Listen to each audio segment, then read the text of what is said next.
Early 1950s Towmotor Forklift. Model number's 480P, which puts it at between 1951 and 1954. The 480P translates into a 48-inch wheelbase with pneumatic tires. Today I'm going to be doing some brake work on it. The situation is this thing has no brakes and the parts are just totally unobtainable, at least to this point. And what I've been doing, I've had this for several years now, and when I need to stop, I grind it into reverse and baby the clutch to get it to stop. And I've actually gotten pretty good at that, but I still hate to do it because I know if I ever blow the gearbox out of it, I'll never find another one. I have scavenged the parts out of both sides, and I believe what I have is enough to put the brakes on one side. And I'm going to do this side because the other side has a cracked brake drum. So I'm going to pull this off and put the wheel cylinder, the brake linings, and the springs that I have between the two on here, and that's going to be more than sufficient. This thing never sees any speed. It just crawls around here anyhow, so one brake won't be an issue. Now, it's been my experience that most of these smaller forklifts just have brakes on the front axle. The steer axle doesn't have brakes, and I don't know if that's consistent throughout the industry, or maybe today they're doing it. I don't know, but this particular one and most of the forklifts I've seen this size just have brakes on the drive axle. So that's the plan. First, though, I want to have a little treatise about split rims for safety's sake here. See, this is a split rim, but it's not that deathly dangerous type that you particularly hear people warn you about. This is like two halves of a rim that unbolt from each other, and you replace the tire that way. What we have here is two sets of nuts around here. You'll notice that some of them have a long stud, some of them have a short stud. On this model, the short stud is the one that holds the wheel to the drum. So we just take the short stud off, and we will get the wheel off, and the rim will still be attached to itself. If I wanted to change the tire, I would then deflate the tire and take off the other nuts, and then the two halves of the rim would separate.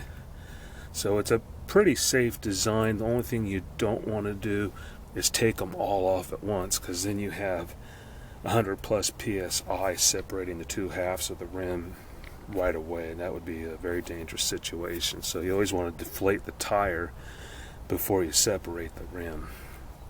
And always check to make sure which is which on yours, because they may be marked different. It may not always be like this one is, where the short is the wheel one to the drum and then the long is the two halves together.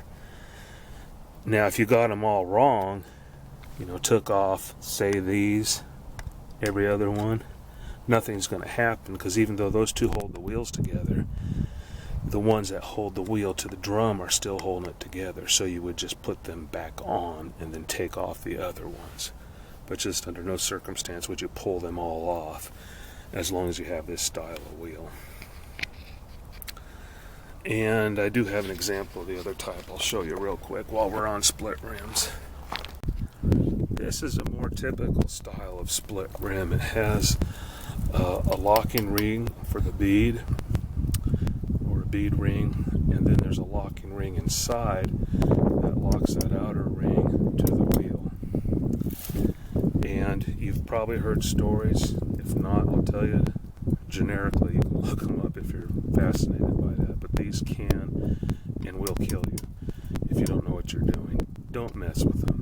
The only reason I even have this one is because the tire's still okay on it, but once the tire's done, I have a standard wheel that's going to go on this trailer. But yeah, just don't mess with these. Wheels are cheap. If you blow your head off, that's not cheap. They're used primarily on heavier duty pickup trucks from, say, 1960s or earlier, semi-trucks from the 1970s or earlier, and a lot of heavy equipment. It's also possible they're still in use on heavy equipment, but I haven't paid attention, so I really don't know. A lot of military equipment's going to have this too. Older military again. They're fairly obsolete, but they are out there. Just don't mess with them. When the tire's done, throw them away. Okay, so I'm going to come on through and pull all these lug nuts off, get ready to pull the wheel off. At that point, I will bring you back. It's going to be a struggle for me to bust these loose. Haven't had this side apart in a very long time. The other side I have, but this one's going to be a little bit of work. So I'll bring you back in a minute. I used various and sundry ways to pull those nuts off. They were even more fun than I realized. For starters, even though the lift is in gear and parked, it's geared so low when I'm pushing on these, it actually turns the wheel and turns the motor over. So I had to lower the jack back down. And you really need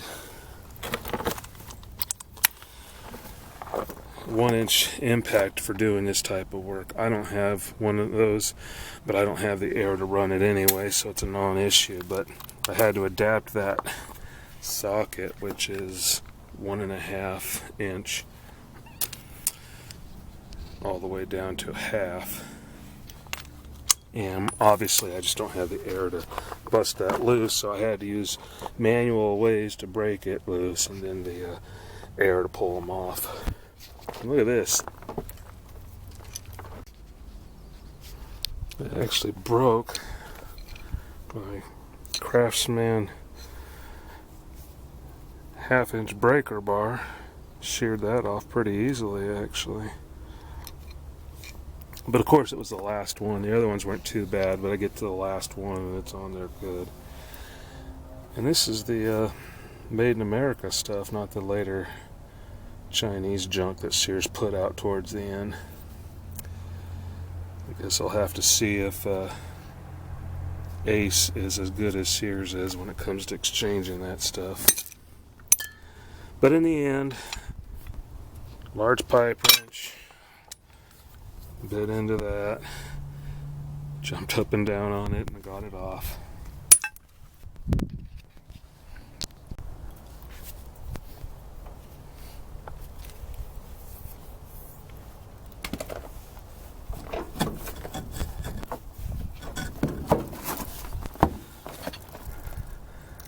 So hopefully you can see that. I still got every other one in there that's holding the wheel together.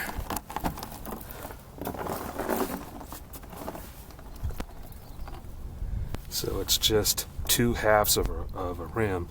I have the service manual for this forklift. It actually calls these flanges, that side and that side, that bolt together.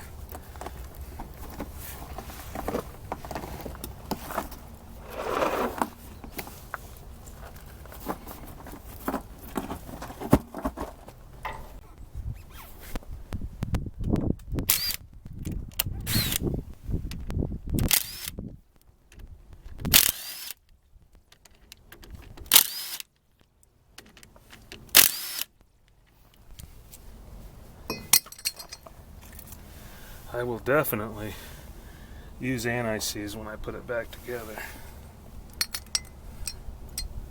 So this is much like the front spindle on a typical rear-wheel drive car. Got a Carter key and a nut, lock washer, then bearings on both sides, and it just has a kind of a ring and pinion, but it's circular on the inside of the drum, and that's how it drives. I'll show you that in a minute. And some of you are probably saying, hey, I could have left the wheel in place and just pulled that off and pulled it all off as an assembly. Absolutely right. There's often more than one way to do something, but this is the way I want to do it. So I'm going to get some tools for that. Be right back.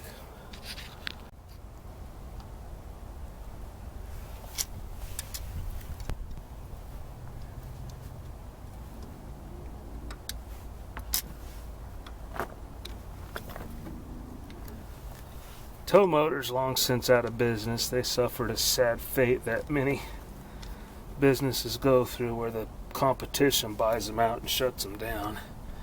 Back in the early 60s, Caterpillar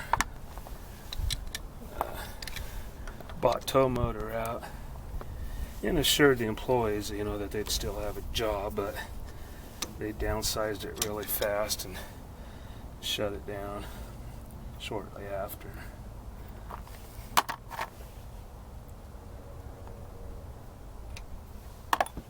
Kind of a cowardly way to do business, but some people are like that. You can't let your product speak for itself. It's what Wabash did to Fruhoff. But that's another story. Alright, get this heavy thing off of there.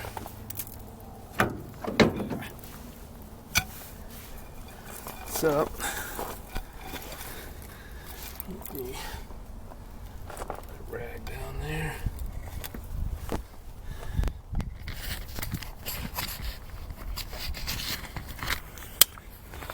So you see that gear in there goes all around the inside of the drum.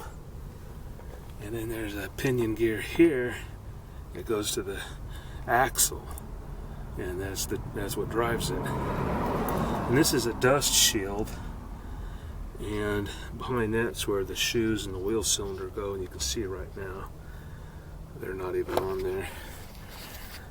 I hope the lighting's not too bad. In this, I don't normally shoot in direct sunlight, but I don't have a choice right now.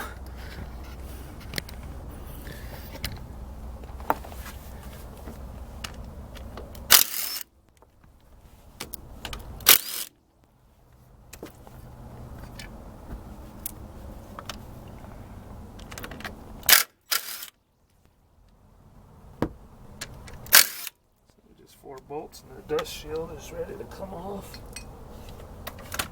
And that bearing might be in the way. Put that back in the drum. Obviously a good time to re-grease your bearings if you're in this far.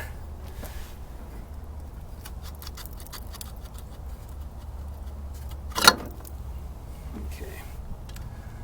So, I'm going to clean that up a little bit, gather up my parts, and regroup, and I'll bring it back when I'm ready to reassemble.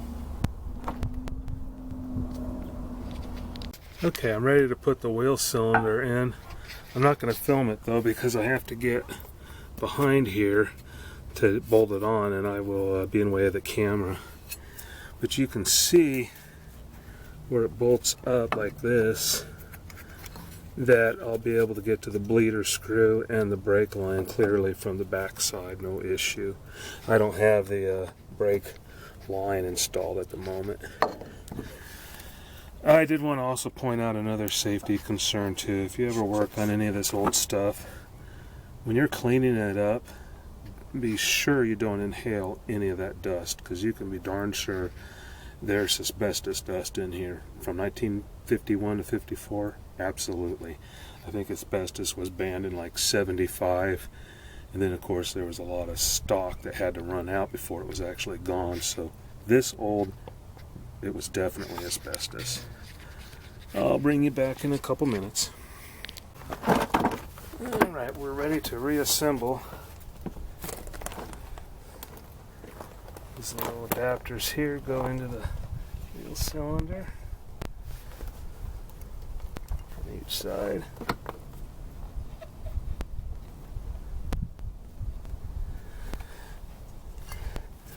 The brake shoes are identical in length, so there's no primary and secondary. So either one can go either side. This piece here goes into this little slider here, and then that cupped area goes right there. There's no self-adjusters on these. It just sits in there on each side, and then there's a spring that connects the two together. These things here are manual adjusters. You get to it from the back, and they just cam up. So say your brake's worn down some, you just cam it up to where it comes out farther, and then the wheel cylinder will fill up with fluid and readjust itself for the new setting. These are so rusty and corroded, I don't think they probably work anymore. I did put some PB Blaster on them, but I don't have a lot of hope for that. Fortunately, these shoes still have a lot of meat on them, so they should be fine.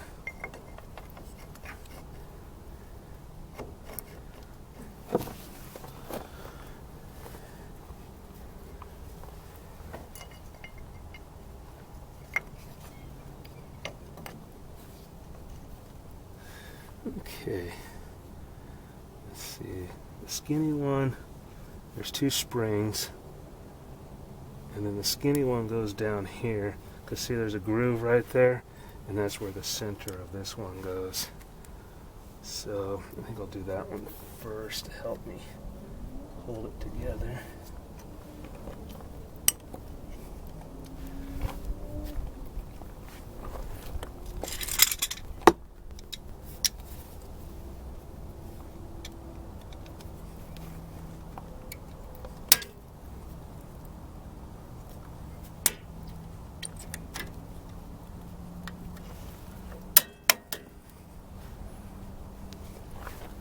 So, you know, a traditional automobile has hold downs on there, but I think in this instance that's what this shield works as, is the hold down so the shoe can't flop out.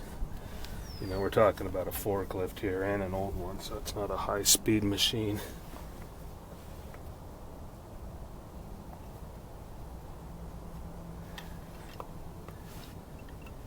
I think the manual says what the top speed is in it, but I forget what it is at the moment.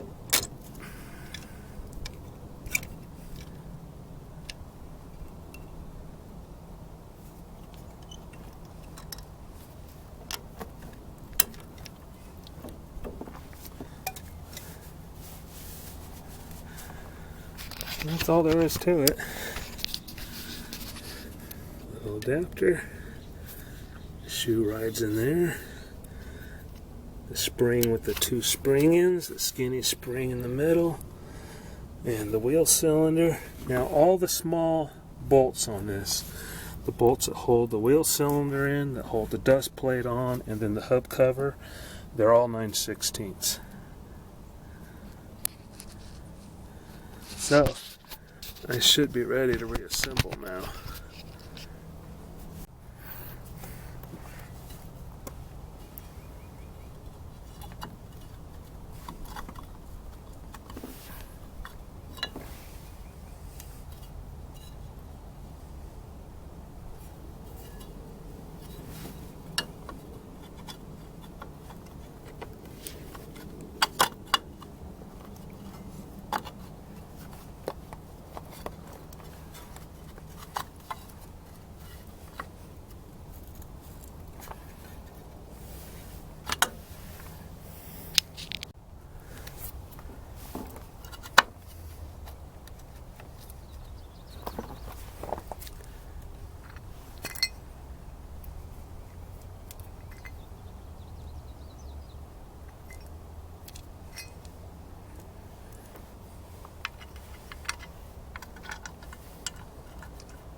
Well, you saw I was struggling to get that on there. And what I did off camera is on the wheel cylinder side of the brake shoes, I opened up the bleeder screw. Although it shouldn't matter since I didn't have a brake line on there, but I compressed the brake shoes in. That pushed the air out, and that gave me the ability to center the shoes better and more clearance. Obviously these shoes don't have a lot of wear on them because it's such a good fit. Okay.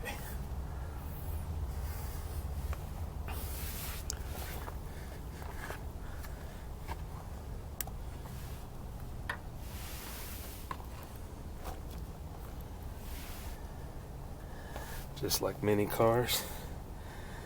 There's a key there for that keyway.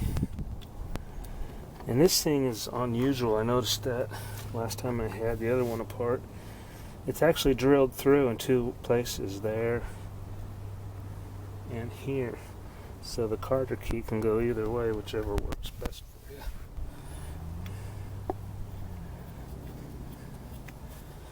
And just like a spindle nut on an automobile, you don't want it too tight.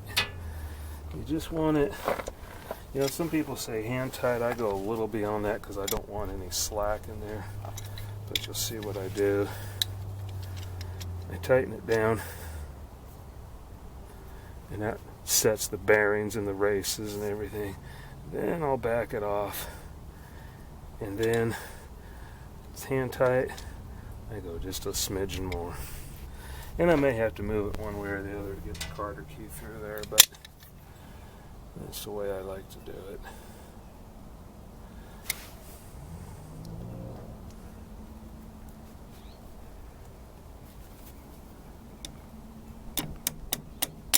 Oh, that worked first time.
Anti-seize, the stuff that memes are made of.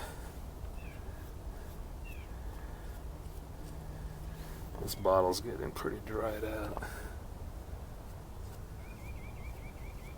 Still plenty in there, it's just dried out.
Alright everyone, that's it for this phase of the project.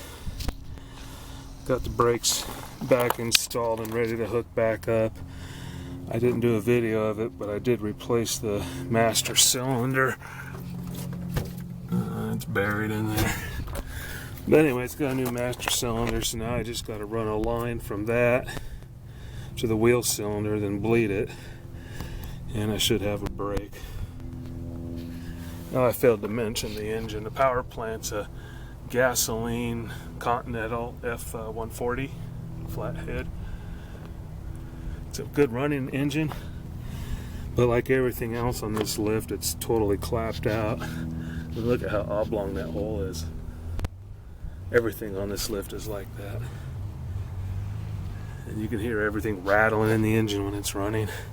And it smokes, but it runs good. So that's it. Thanks for watching, and I'll see you in the next one. Bye.